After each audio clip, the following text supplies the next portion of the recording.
ఢిల్లీ జంతర్ మంతర్ వద్ద నిరసన తెలుపుతున్న విద్యార్థులపై లాఠీచార్జ్ చేయడం శోచనీయమని ఎన్ఎస్యుఐ రాష్ట్ర కార్యదర్శి తోట కపిల్ అన్నారు. విద్యా సంస్థల బంద్ పిలుపులో భాగంగా ఆదిలాబాద్ ప్రభుత్వ పాఠశాల బంద్కు వెళ్లిన నాయకులను పోలీసులు అడ్డుకోగా పాఠశాల ఎదుట నిరసన తెలిపారు. కేంద్ర విద్యాశాఖ మంత్రి వెంటనే రాజీనామా చేయాలని డిమాండ్ చేశారు. Down down Modi, down down Modi, down down BJP, down down BJP. పోరాడతాం నీటి విద్యార్థులకు న్యాయం జరిగేంత వరకు పోరాడతాం. సిగ్గు విద్యార్థులపై అనిశ్చితంగా దాడి చేయడం, సిగ్గు రాజధానిలో అమ్మాయిలకు రక్షణ లేకపోవడం, సిగ్గు న్యాయం జరగకపోవడం. పోరాడతాం నీటి విద్యార్థుల న్యాయం జరిగేంత వరకు పోరాడతాం.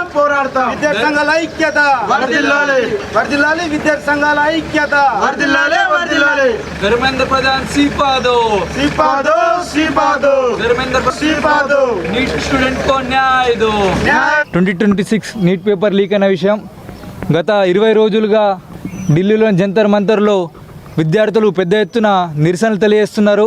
ఆ నిరసనలో భాగంగా మొన్న చలో పార్లమెంటు చలో ముట్టడిలో భాగంగా విద్యార్థులపై అనుచితంగా దాడి చేసిన దానిపై ఈరోజు తెలంగాణ రాష్ట్ర వ్యాప్తంగా విద్యా సంస్థలు, పాఠశాలలు, యూనివర్సిటీలు, మిగతా విద్యా వ్యవస్థను కూడా ఈరోజు స్వచ్ఛందంగా బంద్కు పిలిపివ్వడం జరిగింది.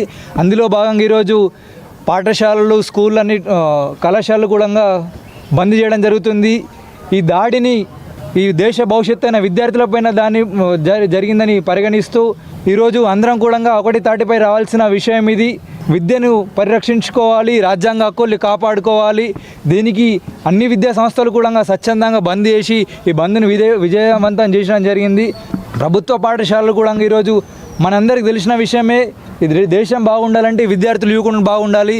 ఈరోజు అతి క్రూరంగా పోలీస్ యూనిఫామ్ లేకుండా కూడా ఎవరొచ్చి విద్యార్థులు కొడుతుందో తెలియదు. మొలలతోటి, కట్టెలతోటి, లాఠీలతోటి. సిగ్గుపడాల్సిన విషయం ఏమంటే ఈ దేశ భవిష్యత్తు అయినటువంటి భారత మాతను కానివ్వండి, ఈ దేశంలో అమ్మాయిలు తల్లితో పోల్చిన దేశంలో, దేశ రాజధానిలో ఈ సంస్కృతి ఏ నుంచి వచ్చిందని చెప్పేసి మేము ప్రశ్నిస్తున్నాం. ఈ కేంద్రంలో ప్రభుత్వం ఇది మంచి పద్ధతి కాదు. దేశంలో ఆడపిల్లల్ని దేశ రాజధానిలో వారిపై అనిశ్చితంగా ప్రవర్తించడం మంచిది కాదు. వారిపై వెంటనే వారిని కఠినంగా శిక్షించాలి. విద్యార్థులపై అనిశ్చితంగా ప్రవర్తించిన వారిపై. అట్లా కేంద్ర విద్యాశాఖ మంత్రి ధర్మేంద్ర ప్రధాన్ గారు కూడా వెంటనే రాజీనామా చేసి వారు చేసిన తప్పును ఒప్పుకొని కేంద్ర ప్రభుత్వం కూడా కేంద్ర క్యాబినెట్ నుంచి ధర్మేంద్ర ప్రధాన్ బర్తరఫ్